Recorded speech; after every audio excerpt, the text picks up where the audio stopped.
សួស្តីបងប្អូនអ្នកនេះចឹងនេះគឺខ្ញុំរៀនធ្វើប្លុកបងប្អូនដោយសារតែរាល់ដងគឺថតវីដេអូឯងដែលចឹងនេះហើយខ្ញុំសូមមកនិយាយម្ដងបាទចឹង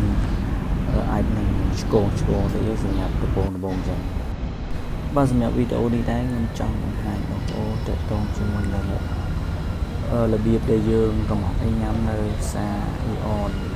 ពីនេះគឺអ៊ីអន40បាទចឹងឥឡូវយើងចូលដល់គ្នាបាទ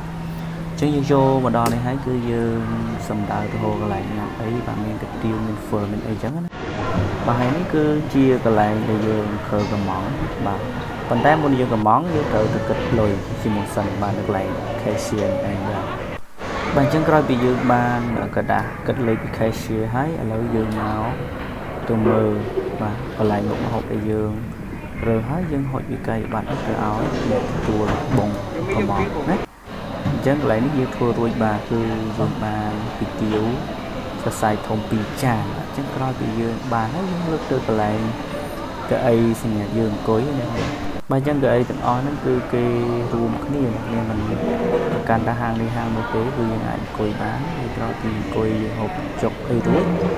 គឺនៅពេលដែលអ៊ីណាម័យគាត់ប្រមូលហើយបាទអញ្ចឹងម្ចាស់ហាងគឺគេមានតួនាទីគ្រាន់តែជាអ្នកធ្វើម្ហូបឯងប៉ុន្តែវាមានផ្នែកអនាម័យមួយវាស្ងាត់ស្អាតជើងវីដេអូរបស់ខ្ញុំគឺមានតែប៉ុណ្ណឹងទេខ្ញុំគាត់តែចង់បង្ហាញបងប្អូនថាតើ